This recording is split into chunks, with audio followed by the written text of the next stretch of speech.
This starts our first video for thermodynamics.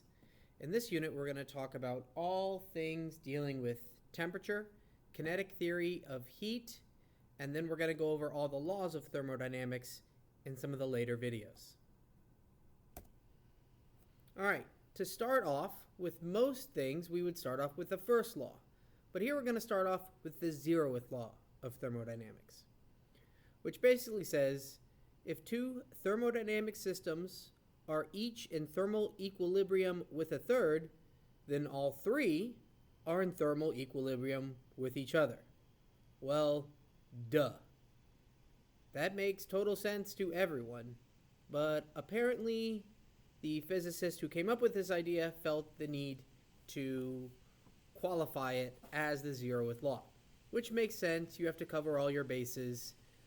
If A equals B and B equals C, then A equals C, obviously. Why the zeroth law? Because they already came up with the first and second laws, and then someone thought that they needed to clarify the transitive property of thermodynamics. So there we go. The zeroth law. If A equals B, B equals C, C equals A. Basically in a chart form here for you, so you can see the obvious nature of the zeroth law of thermodynamics. Alright, that's it for the zeroth law. Alright, let's start using some ideas of thermodynamics. Alright, first we're going to talk about thermal expansion. Thermal expansion deals with how different materials expand when heated or contract when they're cooled. The equation right here shows that the change in length is equal to the alpha sub L, which is the linear expansion coefficient in Kelvin. L is the initial length of the object, and delta T is the change in temperature in Kelvin. Since it's the change in temperature, you can just leave it as Celsius, because if you start with 50 Celsius and then go to 20 Celsius, it would just be negative 30. So it doesn't really have to be in Kelvin. But in terms of thermodynamics, we want to start thinking in terms of Kelvin as our temperature base, because you can't have a negative value.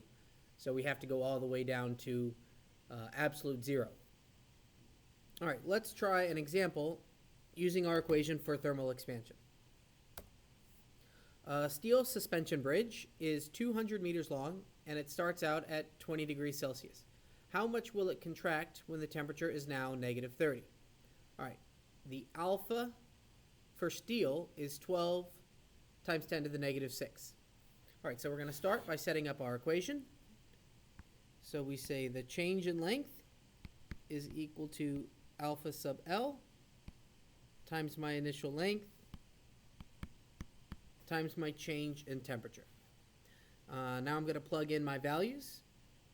Here I have 12 e to the negative 6. My initial length is 200 meters. And my change in temperature, like all things physics, you want to start with your final and then subtract your initial. Now here I'm actually going to get a negative number. So this turns out to be negative 30 minus 20 is negative 50. So this negative sign means that if I'm cooling down, it's actually going to shrink. So it's going to contract. 1.2 e to the negative 5 times 200 times negative 50 in the end gives me negative 0.12 meters. So that means that this bridge is going to contract 12 centimeters. That's a lot for a 200 meter long bridge. That's why you see all those thermal expansion joints over the long bridges. They look like interconnecting fingers, because all of these steel bridges have a high thermal expansion and contraction rate from summer to winter. All right, so that's all we have for our first video.